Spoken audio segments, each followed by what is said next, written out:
Halo, salam sejahtera. Berjumpa dengan saya Mufidah Nur Amalia. Setelah mempelajari pengertian, struktur, dan ciri kebahasaan, kali ini kalian akan belajar cara menulis teks eksplanasi. Setelah mempelajari materi ini, kalian diharapkan mampu yang pertama menentukan pola pengembangan dalam menulis teks eksplanasi. Dan yang kedua, menulis teks eksplanasi berdasarkan struktur dan kebahasaannya. Sebagaimana yang telah dipaparkan bahwa teks eksplanasi adalah teks yang memaparkan suatu proses kejadian dengan sejelas-jelasnya. Teks eksplanasi banyak menggunakan fakta, baik itu untuk menunjang alasan ataupun sebab-sebab atas peristiwa yang akan dipaparkan.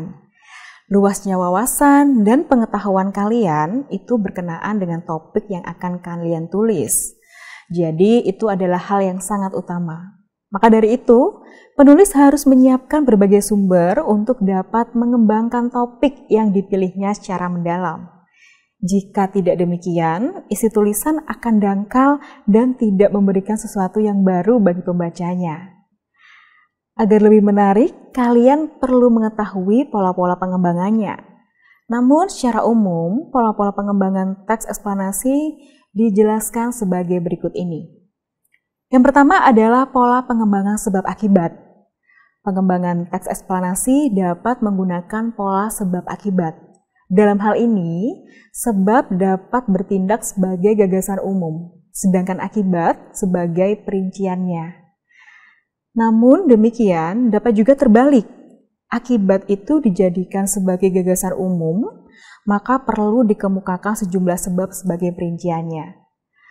Persoalan sebab akibat ini sebenarnya sangat dekat hubungannya dengan proses. Jika disusun untuk mencari hubungan antar bagian-bagiannya, proses itu dapat disebut proses kausalitas.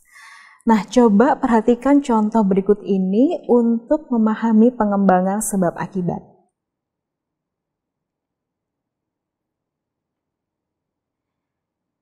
Setelah mencermati contoh yang pertama, kita beranjak ke pola yang kedua, yaitu pola pengembangan proses.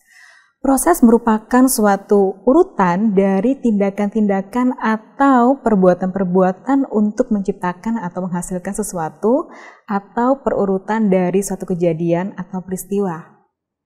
Untuk menyusun sebuah proses, langkah-langkahnya dapat dijelaskan sebagai berikut. Mengetahui perincian-perincian secara menyeluruh, kemudian membagi proses tersebut menurut tahap-tahap kejadiannya. Dan selanjutnya itu bisa masuk ke tahap menjelaskan setiap urutan itu ke dalam detail-detail yang tegas sehingga pembaca dapat melihat seluruh proses itu dengan jelas. Perhatikan contoh berikut ini untuk memahami lebih jelas bagaimana cara memahami pola pengembangan proses. Baik, sekian informasi yang dapat saya sampaikan. Terima kasih dan sampai jumpa pada topik berikutnya.